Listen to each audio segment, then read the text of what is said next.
सुनते रहिए करौली सरकार ऑडियो बुक।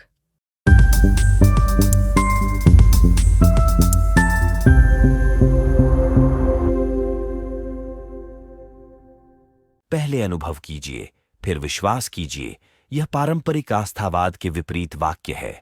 आस्थावाद में कहा जाता है कि पहले अपने गुरु, देवी देवता, धार्मिक पुस्तकों या ईष्ट को विश्वासपूर्वक मानिए।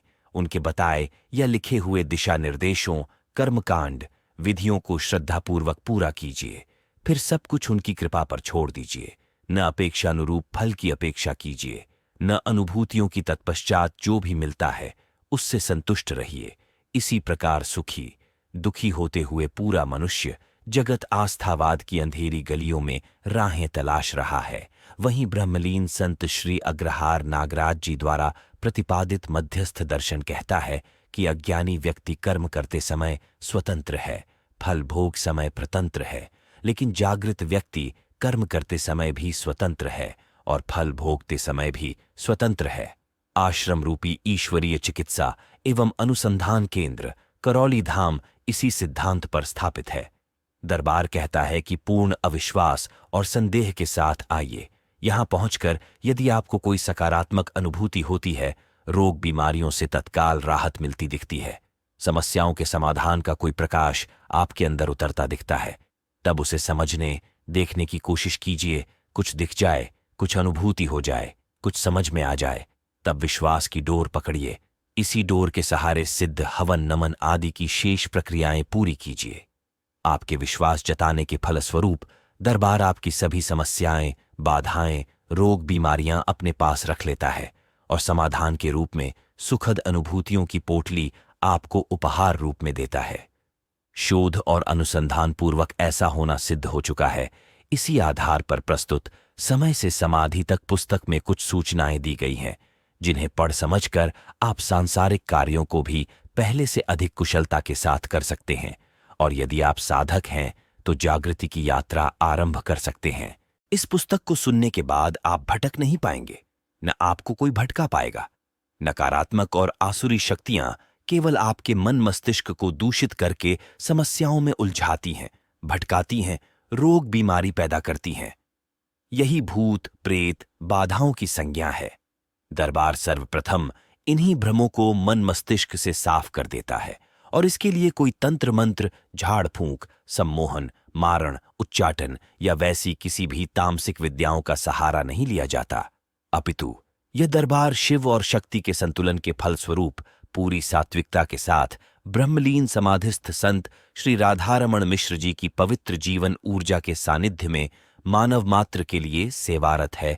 इसी के लिए शोध अनुसंधान है, जिन्हें क्रमवार पुस्तकों के रूप में प्रकाशित किया जा रहा है। करौली धाम एक परिचय और ईश्वरीय चिकित्सा। एक अनुसंधान पुस्तकों के हिंदी और अंग्रेजी संस्करणों से पहले ही काफी लोग लाभान्वित हो चुके हैं, हो रहे हैं। गणेश जी ऐसे कराते हैं। श्री गणेश। कुछ भी नया कार्य करने से पहले श्री गणेश जी की सर्वप्रथम पूजा क्यों की जाती है? ग्रंथों, पुराणों में इसे लेकर कई कथाएं हैं जो उनके जन्म से लेकर जुड़ी हैं, लेकिन उनका सही से अर्थ न समझ पाने के कारण सामान्य जनमानस ने उन्हें केवल पूजा पाठ या कर्मकांड की अवधारणा तक ही सीमित कर दिया। गणेश जी सीधे सीधे सकारात्मक ऊर्जा के प्रवेश द्वार का प्रतीक है। यदि सकारात्मकता का प्रवेश द्वार ही नहीं खुलेगा तो कोई ऊर्जा, कोई देवता या कोई दिव्य आभा प्रवेश ही नहीं कर सकती। आरंभ ही नीरस हो जाएगा। इसीलिए सर्वप्रथम गणेश जी को नमन किया जाता है ताकि सब कुछ सकारात्मक हो, शुभ हो। पूजा पाठ, कर्मकांड करना उन्हें नमन करने का एक आस्थावादी तरीका है, लेकिन योग साधना में इसके पीछे एक बड़ा विज्ञान है जिसका आम जनमानस को नहीं पता होता। पूर्ण गुरु, संत या सिद्ध पुरुष इस विज्ञान को जानते हैं, इसलिए वे ध्यान साधना के उच्च स्तर को पा जाते हैं। करौली धाम के गुरुजी श्री संतोष सिंह भदौरिया जी बताते हैं कि जैसे हम किसी विषय पर गंभीरता से सोचते हैं, मस्तिष्क पर जोर डालते हैं तो माथे पर बल पड़ने लगते हैं, आपकी भौहें सिकुड़ने लगती हैं। इस क्रिया को समझने से स्पष्ट होता है कि अनजाने में भी व्यक्ति का पूरा ध्यान और जोर आज्ञा चक्र पर चला जाता है। अब यदि यही क्रिया जान समझकर की जाए, यानी आज्ञा चक्र पर ही ध्यान लगाया जाए, तो उसके क्रांतिकारी परिणाम आते हैं।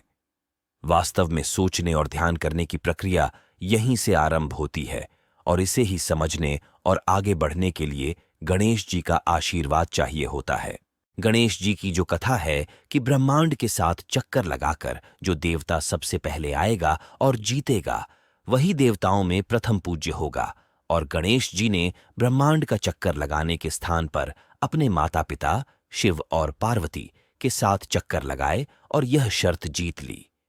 यह 7 चक्कर ही 7 चक्र हैं, जिन्हें हम मूलाधार, स्वाधिष्ठान, मणिपुर, अनाहत, विशुद्धि, आज्ञा और सहस्रार के नाम से जानते हैं। यही श्री गणेश हमें स्त्री और पुरुष के चक्कर से निकालकर आत्म रूप में अवस्थित कर देते हैं, जहां हम ना स्त्री रह जाते हैं और ना पुरुष रह जाते हैं, और पहली बार हमें अपनी आत्मा का दर्शन होता है। शिव और पार्वती ही अर्धनारीश्वर हैं। इसी प्रकार इड़ा नाड़ी स्त्री और पिंगला नाड़ी पुरुष का प्रतीक है। विशुद्धि चक्र तक ही इड़ा और पिंगला का मिलन है। ये विशुद्धि चक्र श्री गणेश जी की सूंड के नीचे ही स्थित है। उसके ऊपर आज्ञा चक्र शिव का स्थान है। गणेश जी की उत्पत्ति पार्वती से है, लेकिन बीज शिव में है, जिसके कारण सभी गतिविधियों में विशेष तौर पर इनकी प्रथम आवश्यकता पड़ती है। गणेश जी का रूप देखते हैं तो यह स्पष्ट भी हो जाता है। उनकी सूंड जहां से निकलती है, नासा मूल के ऊपर से, वह आज्ञा चक्र ही है। इस केंद्र पर ध्यान करने से आज्ञा चक्र सधने लगता है, ध्यान गहरा होता जाता है। लेकिन ऐसा भी नहीं है कि सबसे पहले आज्ञा चक्र जागृत होगा, बल्कि आरंभ तो मूलाधार चक्र से ही होगा। ध्यान जब गहरा हो जाता है, यानी यह केंद्र ऊर्जित हो जाता है, तब इस ऊर्जा के साथ ही सूंड के मुंह पर ध्यान किया जाता है। सूंड का मुंह मूलाधार केंद्र पर होता है, यानी ध्यान देने पर पूरी ऊर्जा अब मूलाधार केंद्र पर केंद्रित हो जाएगी। इससे बहुत ही शीघ्र यह केंद्र जागृत हो जाएगा। इसी क्रम में यह ऊर्जा ऊपर की तरफ दूसरे चक्रों पर ले जाई जाएगी, बिल्कुल उसी प्रकार जिस प्रकार हाथी अपने सूंड को नीचे से उठाकर अंदर की तरफ करते हुए अपने मुंह की तरफ ले जाता है। ऊर्जा को ऊपर ले जाने के लिए साधक को भी इतना बल अवश्य लगाना होगा जितना कि सूंड उठाने में हाथी लगाता है। इसके बाद तेजी से ये चक्र क्रमानुसार जागृत होते जाते हैं। वास्तव में हाथी बाहुबल का प्रतीकात्मक रूप है। श्री गणेश की शक्ति मनस है। हाथी को ध्यान से देखें तो वह हर जगह बल लगाने के लिए अपनी सूंड का ही इस्तेमाल करते हैं। श्री गणेश की सूंड भी इस परम ऊर्जा तत्व की महाशक्ति से ओतप्रोत है। आप जब भी साधना के समय अपनी गणेश रूपी मनस तत्व की महाशक्ति से लबालब भरी हुई सूंड को जिस भी ऊर्जा चक्र पर केंद्रित करते हैं, वह चक्र धीरे धीरे आज्ञा के अनुसार कार्य करने लगता है और धीरे धीरे वह चक्र जागृत होने लगता है और कुंडलिनी ऊपर की ओर ऊर्ध्वगामी गति करने लगती है। किसी भी ऊर्जा का धनात्मक परिपथ पूरी तरह से नहीं खुला रहता, इसलिए श्री गणेश जी की इस मनस तत्व रूपी सूंड का प्रयोग करके हम जो भी शक्ति बाह्य इकाई से प्राप्त करते हैं, वह इसी धनात्मक परिपथ के द्वारा ही ग्रहण करते हैं। इसलिए इसे पूर्ण रूपेण खोलना अति आवश्यक है। यदि यह ऊर्जा परिपथ नहीं खुला तो आपके ऋणात्मक परिपथ से आपकी शक्ति अधोगामी होकर बाहर जाती ही रहेगी। फलस्वरूप आप 4 विषयों भोगों में ही लगे रहेंगे और पिछले अन्य जन्मों की तरह आपका यह जन्म भी व्यर्थ ही चला जाएगा।